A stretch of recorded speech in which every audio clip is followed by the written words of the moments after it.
My brother looked me in the eye from across that hospital room, shrugged, and said, "We already paid for the flights, Dale. There's nothing we can do." I was lying in a bed with a broken wrist, 2 cracked vertebrae, and a shoulder that made every breath feel like swallowing gravel. Within 24 hours, I'd hired a professional caregiver, canceled the $4,500 monthly payments Craig had been collecting for 28 months, and found a signed promissory note for $85,000 that he'd apparently forgotten existed. His phone started ringing off the hook not long after. He had no idea what was actually coming. "My name is Dale Harmon. I'm 57 years old. I live in Tucson, Arizona. Spent 28 years running an industrial equipment fabrication shop I built from scratch at 29. Sold it 2 years ago for $1.4 million. Thought I'd finally get some peace. Restore some old machinery in my shop, sleep in, drink my coffee while it was still hot. Instead, I got a front row seat to what my generosity had actually bought me. I want to be fair about Craig. He's 51 now, 6 years younger than me, and he wasn't always the man he became. Growing up, he followed me everywhere. Wanted to learn everything I knew about machines and engines and how things worked. When we were teenagers, I taught him how to rebuild a carburetor in our dad's garage. He was sharp back then, curious. He actually gave a damn about doing things right. That version of Craig disappeared somewhere around the time he married Brenda. I'm not putting it all on her. Craig made his own choices every step of the way. But Brenda had a particular skill. She could look at a situation and immediately identify the fastest, easiest path to what she wanted. And the moment Craig told her I'd sold the shop for $1.4 million, I became that path. 6 months after the sale, Craig called. He had a business idea, small machine parts distribution, something he knew I'd understand. He had a contact, a plan, a real opportunity. He just needed startup capital, €85,000. Could I help him out? I said yes, but I also handed him a promissory note to sign. Not because I didn't trust him. I told myself that at the time, but because I'd spent 28 years running a business and I knew that paperwork kept relationships clean.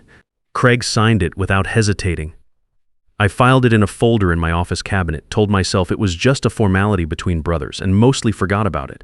The business never opened. Not one day of operation, not one invoice sent, not one client contacted.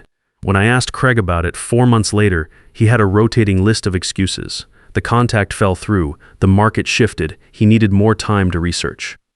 What he didn't mention was that the $85,000 was already spent. I found out much later it had gone toward a used truck, a vacation to Mexico, new living room furniture, and whatever else Brenda had decided they needed that month.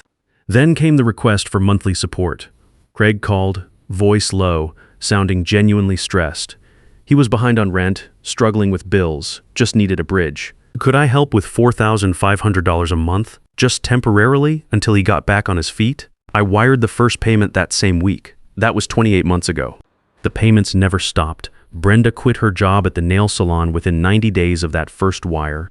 Craig started mentioning restaurant dinners, weekend trips, a new truck he was looking at. Meanwhile, I was sending $400, $500 every first of the month and receiving in return, occasional phone calls, and a vague sense that I was doing the right thing as an older brother. I told myself it was fine. I had the money. He was family. What was I supposed to do? Let him drown? Then I fell off my roof. It was a Saturday morning in October. I was cleaning gutters, something I'd done every year for 20 years, and a section of ladder shifted wrong on the wet concrete. I came down hard. Left wrist shattered on impact. 2 vertebrae cracked in my lower back. Shoulder hit the ground at an angle that left me unable to lift my arm above my waist for weeks. My neighbor heard the sound and called 911 before I'd even fully registered what had happened. I called Craig from the ER while they were still doing intake. He answered on the 3rd ring, sounded distracted. I told him what happened, where I was, what the doctors were saying. I told him I was going to need help at home for 4 to 6 weeks getting around, physical therapy, basic daily tasks. He said he'd come by. Craig and Brenda showed up 4 hours later. I was already in a room by then, wrist in a temporary cast, back brace fitted, pain medication starting to take the edge off. Craig stood near the window with his hands in his pockets. Brenda stayed near the door, arms folded, checking her phone every 30 seconds like she had a more important meeting to get to. "How bad is it?" Craig asked. "Bad enough. Doctor says minimum 4 weeks, probably 6 before I can manage on my own." I watched Brenda's expression before Craig had a chance to respond. Something tightened in her jaw. A decision had already been made before they walked through that door. "Dale," Brenda said, voice smooth and controlled, "we can't stay. We have flights to Vegas booked for Thursday. Non-refundable. We've had this planned for 3 months. Craig's been working so hard he really needs this break." I looked at Craig, he looked at the floor. "Brenda's right," he said quietly. "We can't cancel now. You've got nurses here. The doctors know what they're doing. You're in good hands." That was the moment. Not some slow realization that built up over weeks. That specific moment, right there in that room. The beeping monitor, the smell of antiseptic, my wrist in a cast and my back locked up in a brace, and Craig staring at the floor because he couldn't look me in the eye while he chose Vegas over his brother lying in a hospital bed. 28 months of $4,500, $85,000 in a folder I hadn't opened in over 2 years, and he was choosing a trip because the flights were non-refundable. I nodded, told them I understood, said they should go enjoy themselves, and the second they walked out that door, I started thinking more clearly than I had in years. The hospital nights were long. Pain medication kept the edge off, but didn't knock me out, so I had plenty of hours to lie there and run the numbers in my head. 4,500 times 28 months. That's $126,000, plus the $85,000 startup loan that launched exactly nothing. Plus the truck I'd helped him with 14 months ago, $28,000, which he'd called just a bridge and never mentioned repaying. That's north of $240,000. Would you add the smaller things in between? $240,000, and he couldn't spare 1 week. The next morning, before the hospital had even served breakfast, I called Scott Ashford. Scott had handled the legal side of my shop sale 2 years earlier. Sharp, early 50s, no drama, no hand-holding, family and business law. I told him everything in about 12 minutes flat. The loan, the note Craig had signed, the 28 months of payments, the truck, the hospital room, Brenda and the Vegas trip. Scott was quiet while I talked. When I finished, he said one thing. "Do you still have the note Craig signed?" "I think so." "My office files. Back home. Find it before you do anything else. Don't touch the bank transfers yet. Just find that note." I also called a home care agency that morning. Gloria Neston, 54 years old, 20 years as a registered nurse before moving into private care, was available to start the day I was discharged, $3,200 a month. We spoke for 15 minutes on the phone. She was professional, direct, asked the right questions about my injuries and what I'd need day to day. No small talk, no overselling. I got discharged on a Thursday. Gloria met me at the door of my house with the walker already set up inside. Coffee was made. Medication schedule printed and on the counter. That same afternoon, working one-handed through my filing cabinet, I found the folder. Promissory note, Craig's signature, dated 28 months ago. $85,000. The language was clear. Repayment expected within 36 months, interest-free as a family courtesy. I'd written loan in the memo field of every single wire transfer going back to the beginning. I photographed the note and every bank statement and emailed the whole package to Scott before dinner. Then I logged into my bank account and canceled the automatic transfer to Craig. My phone started ringing 3 hours later. Craig first, 6 calls in a row. Then Brenda, 4 more. Then Craig again. By the time I went to bed, I had 47 missed calls between the two of them. I turned the phone face down on the nightstand and let it run out of battery overnight. They weren't in Vegas anymore, clearly. 2 days later, my nephew Tyler called. He's 15, Craig's son, and the most straightforward person in that entire family. He'd been coming over to my shop on weekends for about a year, learning to use the equipment, asking real questions, actually paying attention. He reminded me of Craig at that age, before ambition gave way to convenience. "Dad and Brenda are freaking out," he said. "They keep saying it's a bank error." "It's not a bank error, Tyler." A pause. Then I figured, "Uncle Dale, there's something else. Brenda told Mrs. Patterson next door that you're not doing well. Like, mentally, that the accident messed up your thinking and you're making bad decisions with your money." I kept my voice even. "When did she say that?" "Yesterday. I heard her on the phone with someone else too, saying the same thing. She keeps saying you need someone to look after your finances while you're recovering." I thanked him and told him he'd done the right thing by telling me. After I hung up, I sat with it for a while. Brenda was laying groundwork. The Vegas trip hadn't been a lapse in judgment. It had been a calculation. If Dale gets hurt and we're not around, we can say he spiraled. We can say the accident changed him. We can say his decisions after the fall weren't really his. I called Scott the next morning and told him what Tyler had said. Scott didn't sound surprised. Arizona is a one-party consent state. Any conversation you're physically part of, you can record legally without telling the other person. If you want to know exactly what they're planning, give them a reason to tell you. I thought about it for 2 days, ran it from every angle. Then I called Craig. I told him I'd been doing some thinking, that maybe I'd overreacted about the money, that we were brothers and I didn't want things to stay broken between us. Could he and Brenda come over Saturday? Just to talk it through like adults. Craig said yes before I finished the sentence. I had my phone set to record and placed in my shirt pocket before they knocked on the door. They arrived at 2 in the afternoon. Craig wore a collared shirt, looked like he'd made an effort. Brenda came in with a smile I recognized, the kind she put on when she wanted something and had already decided how to get it. I offered them water. We sat in the living room, me in the recliner, them on the couch across from me. Craig started. He apologized for Vegas. Said they should have canceled, should have been there, that he'd felt terrible about it the whole trip. He sounded genuine enough. Maybe part of it was.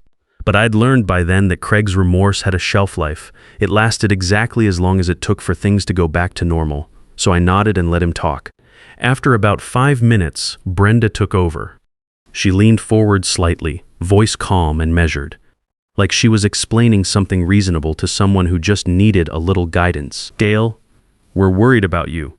Truly.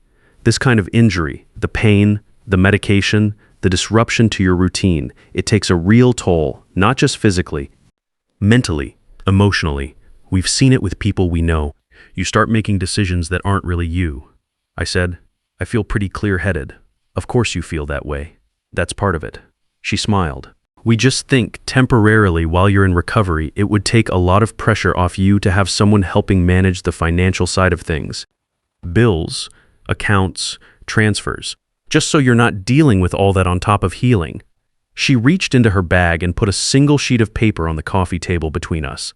Slid it toward me with 2 fingers like she was making a move in a card game. I looked down at it without picking it up. Letter of financial oversight. Craig's name as designated manager. My signature line at the bottom. The room was quiet for a moment. I picked up the paper. Read it slowly all the way through, like I was actually considering it. I set it back down. Looked at Craig. He was watching the carpet again. Let me think about it, I said. This is a lot to take in. Brenda's smile widened. Of course, take all the time you need. We just want what's best for you. They stayed another 20 minutes. Made small talk. Asked how the physical therapy was going.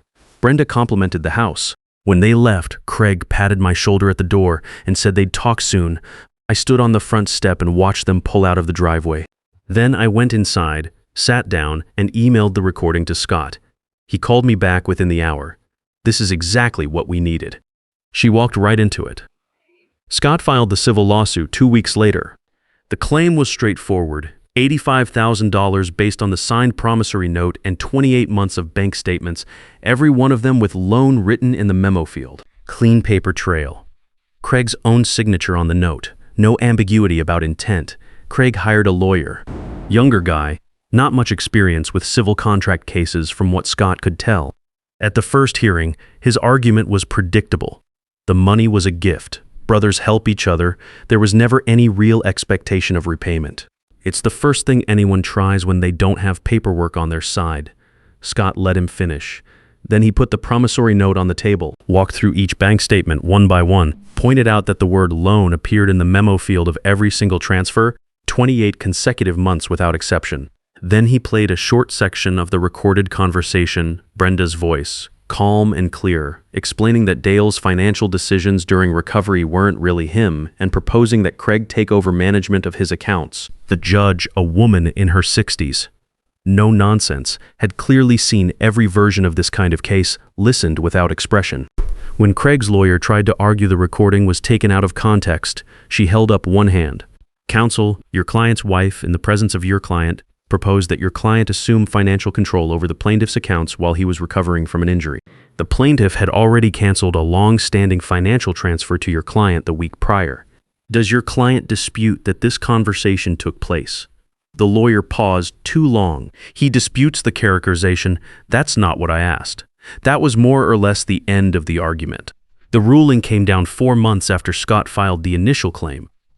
Craig was ordered to repay $85,000 over 24,000 months. The court also formally rejected any claim to financial oversight of my estate or accounts. Scott had submitted my full medical records alongside 3 independent assessments confirming I had no cognitive impairment, a neurologist, my primary care doctor, and a psychologist. Scott had referred me to specifically to document my mental clarity.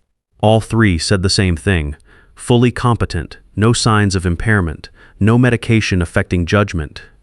Whatever Brenda had been building with the neighbors and the phone calls and the letter on the coffee table, the judge had just dismantled it in a single ruling. I sat in Scott's office the afternoon, after the decision came through, and signed my living trust. We drafted it over the previous 2 months, quietly, without Craig or Brenda knowing. 85% of my estate to the Arizona Workers Safety Foundation. I'd spent nearly 3 decades watching what happened to men who got hurt on job sites with nothing waiting for them at home. 15% into a restricted trust for Tyler, available when he turns 25. No strings, no conditions. He'd earned it by being honest with me when honesty cost him something at home. Craig's share, 0. Scott slid the final page across the desk. I signed it without hesitating. "You sure?" he asked. Not challenging, just making sure. "I've been sure for 4 months," I said. I just needed the paperwork to catch up. Brenda left Craig the week the repayment order came through, packed her things over a single weekend, moved back to her mother's place in Flagstaff. No drama, no long goodbye from what Tyler told me. She'd done the math, seen the number $85,000 to repay over 24 months on a sales rep salary, with no monthly support coming in from me anymore, and decided that wasn't the life she'd signed up for. She was right. It wasn't. The life she'd signed up for had been funded by someone else, and that someone else had closed the account. Craig lost his apartment 6 weeks later, couldn't cover rent on his own income with a repayment schedule eating into every paycheck. He moved back into our mother's house on the east side of Tucson. She was 79, lived alone, didn't complain about the company. Tyler told me Craig had been quiet since the move. Kept to himself, stopped drinking as much. Started picking up extra shifts at work without being asked. I didn't reach out. That wasn't coldness, it was clarity. Craig needed to sit with what he'd built and what it had cost him. No one was going to hand him that lesson. He had to find it himself. Gloria reduced her hours to 3 days a week by month 2, and by month 4 she was done entirely. My wrist had healed clean. Back was still stiff in the mornings, but manageable. Physical therapy twice a week had rebuilt most of what the fall had taken. She came by on her last official day just to check in, which I appreciated. Some people do their job and disappear. Gloria was the kind of person who finished what she started. Tyler kept coming over on weekends. We didn't talk much about his father, we just worked. I had a 1962 industrial lathe I'd been restoring for 3 years, stripped it completely down to the frame, machined new components for the drive system, sourced replacement parts from 2 different suppliers in Ohio. It was the kind of project that had no deadline and no shortcuts. Either you did it right or you wasted everything you'd put in. Tyler took to it the same way he took to everything in my shop, by watching first, asking one precise question, then trying it himself. He made mistakes, fixed them without being told, came back the next weekend and did it better. At 15, he already understood something a lot of grown men never figure out, that the work itself is the point, not the finished product. 4 months after the court ruling, on a Tuesday afternoon, Craig showed up at my shop. No call ahead, no text. He just appeared at the entrance, hands in his jacket pockets, looking like a man who'd spent months rehearsing something and then forgotten all of it at the door. I was at the bench. I looked up and waited. "I'm not here to ask for anything," he said. "I just needed to say it to your face." I set down the wrench, let him talk. "I let you down. Not just at the hospital. That was just the moment you finally saw it clearly. I'd been letting you down for years, taking what you gave and telling myself I deserved it. Letting Brenda run the whole thing while I looked the other way because it was easier than standing up." He paused. "I know what I cost you. Not just the money. I know what I cost you." The shop was quiet, just the hum of the fluorescent lights and the faint sound of traffic outside. I didn't tell him everything was fine, because it wasn't. I didn't tell him I forgave him, because I wasn't there yet. What I did was point to the toolbox on the second shelf, hand me the torque wrench, 3rd drawer down, He found it on the first try, handed it over without a word. We worked for 2 hours, didn't talk much. Just the sounds of the shop and two brothers who had a long way to go but were at least standing in the same room again. When he left, I told him Tyler was welcome over the following weekend if he wanted to bring him. He nodded, drove away. The lathe ran for the first time on a Saturday morning 3 weeks later. Tyler was there. I'd been chasing one last calibration issue for 6 days, and when I finally found it and corrected it, I stood back and hit the power switch without ceremony. The motor caught. The spindle turned smooth, clean, exactly the way it was built to run in 1962. No hesitation, no grinding, no compromise. Tyler watched it for a moment. That's it, I said. 3 years, one switch. That's how these things go when you do them right. I thought about the past year. The hospital room, the 47 missed calls, Scott's office, the judge's voice cutting through Craig's lawyer's argument. The living trust sitting in a fireproof safe in my bedroom. $240,000 that bought me in the end. The knowledge of exactly who showed up and who didn't. The lathe kept running. Tyler was already asking what we were going to work on next. I told him I'd think about it, but I already knew. If any part of this story felt familiar, if you've been the one writing the checks while someone else made the plans, if you've confused generosity with love and paid the difference, then you already know what I learned the hard way. Loyalty isn't something you fund. You find out what it's worth when the money stops. Most men in my position keep quiet, keep giving. Tell themselves it's what family does. I'm not saying don't help the people you love. I'm saying get the paperwork, know what you signed. And when someone shows you who they are at your lowest moment, believe them the first time. If this story meant something to you, leave a comment below. Tell me where you're watching from. And if you know someone who needs to hear it, share it. Some lessons are cheaper when you learn them from someone else.